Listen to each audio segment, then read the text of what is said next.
जब अहले खिरत की बातों पर कुछ जाहिल शोर मचाते हों, जब अहले खिरत की बातों पर कुछ जाहिल शोर मचाते हों, जब बुलबुल हो तस्वीरें चमन और कौवे गीत सुनाते हों, जब चिड़ियों के इन घोंसलों में कुछ सांप उतारे जाते हों, जब माली अपने हाथों से गुलशन में आग लगाते हों, उस दौर में हम दीवानों से तुम कहते हो खामोश रहो।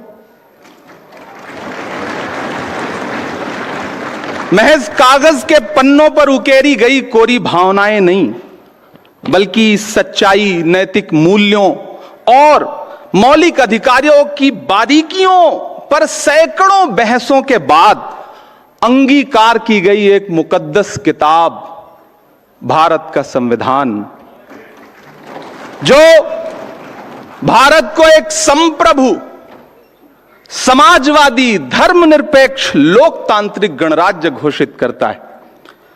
हम आज यहां एक बेहद जरूरी बहस के लिए इकट्ठा हुए हैं।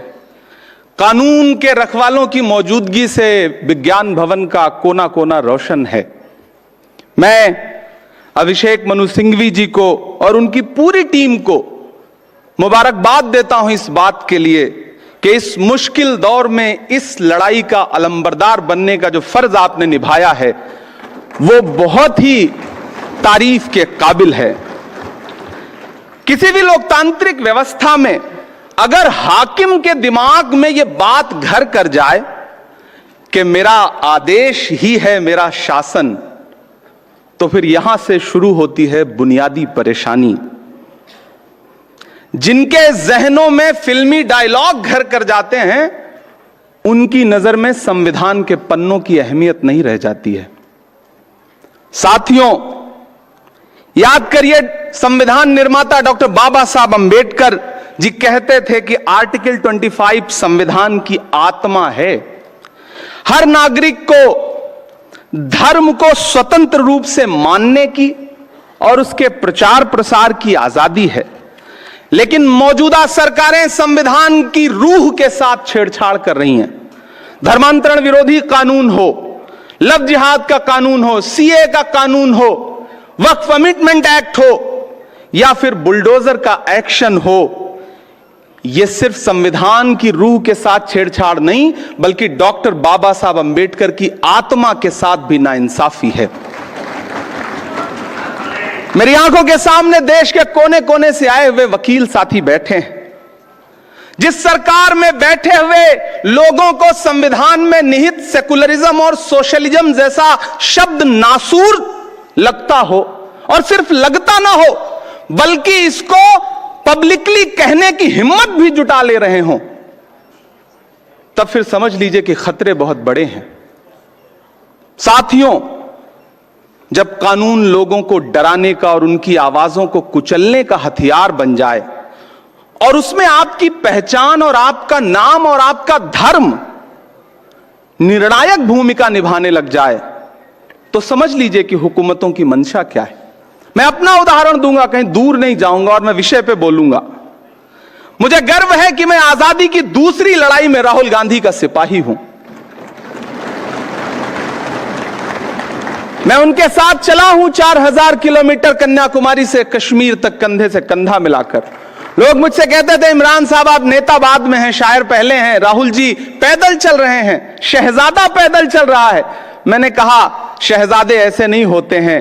एक टी शर्ट, एक ट्राउजर, एक जूता पहन के 4000 किलोमीटर लाखों लोगों को गले लगाने वाला शहजादा नहीं होता। हाकिम तो वो होता है जो 10 लाख का सूट पहनता है और 8,500 करोड़ के जहाज में घूमता है। मैं उनका सिपाही हूं। मैं देश की उस संस्था का सदस्य भी हूं जहां कानून बनने बिगड़ने की प्रक्रिया होती है। मैं पिछले दिनों एक सामूहिक शादी में गुजरात गया था, जामनगर। बड़ा अच्छा कार्यक्रम, 51 जोड़ों की सामूहिक शादी। सारे दलों के नेता उस मंच पे मौजूद थे। मैं बच्चों को दुआएं देकर के वापस लौट आया। 4 दिन बाद मेरे साथियों ने उस प्रोग्राम का एक विजुअल था, बरसते हुए फूल थे, बड़ा खूबसूरत सा। उसमें एक कविता लगा करके सोशल मीडिया पे पोस्ट कर दी, मेरे अपने सोशल प्लेटफॉर्म पे। आपको जान के हैरत होगी कि इतनी संगीन धाराओं में मेरे खिलाफ जामनगर की पुलिस ने मुकदमे दर्ज किए कि मुझे लगा कि मैं तो कोई बहुत बड़ा अपराधी हूं। हमने हाईकोर्ट का दरवाजा खटखटाया। 55 मिनट बहस सुनने के बाद हाईकोर्ट अहमदाबाद के माननीय न्यायमूर्ति जी ने कहा कि इसमें तो सिंहासन के खिलाफ कुछ कहा गया है, इसलिए पिटीशन खारिज। हमें माननीय सुप्रीम कोर्ट की चौखट पे आना पड़ा और धन्यवाद कि इमरान प्रतापगढ़ी बनाम गुजरात सरकार के केस में माननीय उच्चतम न्यायालय ने जो फैसला दिया है वो एक नजीर बनेगा।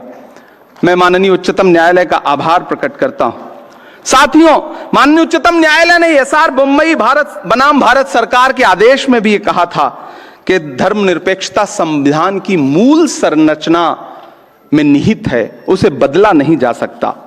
अब जब पुलिस थाने टॉर्चर चैंबर में बदल चुके हों, मैं बहुत जरूरी बात कह रहा हूं, अब जब पुलिस थाने टॉर्चर चैंबर में बदल चुके हों, जब पुलिस मशीनरी अपने आकाओं के लिए पर्सनल आर्मी की तरह व्यवहार कर रही हो, जब पुलिस एनकाउंटर मेडल हासिल करने का जरिया बन चुका हो, जब राज्य सरकारें लोगों के आशियाने उजाड़ करके अपना वोट एकजुट करने के प्रयासों में लगी हों, जब जालिम बुलडोजर किसी के लिए शौर्य का प्रतीक बन चुका हो, तब यह बहस और जरूरी हो जाती है कि देश धर्म से चलेगा या संविधान से चलेगा।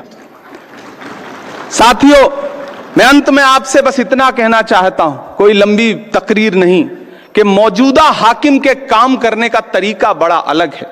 पहले वो अपने कारिंदों के जरिए दुष्प्रचार करवाते हैं, फिर खुद बाहर निकल करके उन्हीं चीजों पर उनकी विशेषताओं का बखान करते हैं।